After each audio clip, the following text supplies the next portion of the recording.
जी, आज की वीडियो में हम साइटोकाइनेसिस के बारे में पढ़ेंगे।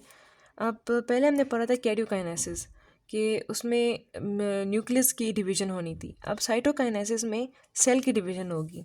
So after the division of the nucleus the cytoplasm divides. जो साइटोप्लाज्म है उसकी डिवीज़न शुरू हो जाती है। The division of cytoplasm is called cytokinesis. जब साइटोप्लाज्म की डिवीज़न होती है तो उसको हम साइटोकाइनेसिस कहते हैं। In animal cell, cleavage or furrows appear in the cytoplasm between the two nuclei. The furrows deepen and the two identical daughter cells are finally produced. Furrow या cleavage means कि इस तरह जिस तरह यहाँ पे है, इस चीज़ को हम cleavage कहते हैं। ये इसको हम कहते हैं cleavage, या इसको हम furrow भी कह सकते हैं।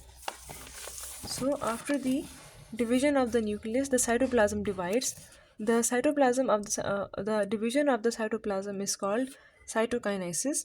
In animal cells, cleavage अभी आपको पीछे बताया और furrows appear in the cytoplasm between the two nuclei. The furrows deepen and two identical daughter cells are finally produced. Okay. अब प्लांट सेल में क्या होता है? इन प्लांट सेल में इस तरह होता है। ये तो हमने एनिमल सेल में पढ़ लिया ना। प्लांट सेल में ये होता है, a cell plate is formed between the two daughter nuclei. It divides the cell into two. अब ये फर्स्ट करें, ये एक प्लांट सेल है, इसके दरमियान एक सेल प्लेट आ गई है। It divides the cell into two. The cell plate is formed by the fusion of small fluid filled vesicles. जो सेल प्लेट कैसे बनती है? ये जो स्मॉल वेसिकल्स होते हैं उनकी फ्यूजन से एक सेल प्लेट बनती है, produce by the Golgi apparatus. Golgi apparatus से ये वेसिकल्स बनते हैं और वहाँ से इन वेसिकल्स की फ्यूजन होती है और उससे ये सेल प्लेट बन जाते हैं। और इस सेल प्लेट की बदौलत सेल वॉल, ये जो सेल वॉल है ये आहिस्ता आहिस्ता डिवाइड हो जाती है और सेल दो हिस्सों में डिवाइड हो जाता है। So in plant cells a cell plate is formed between the two daughter nuclei. It divides the cell into two. The cell plate is formed by the fusion of small fluid-filled vesicles produced by the Golgi apparatus. तो ये अब इसी के साथ mitosis का जो process है वो ख़त्म हो गया।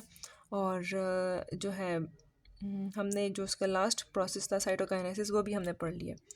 तो आज की वीडियो में इतना ही था। फिर अगली वीडियो में फिर हम अपना नेक्स्ट टॉपिक शुरू करेंगे।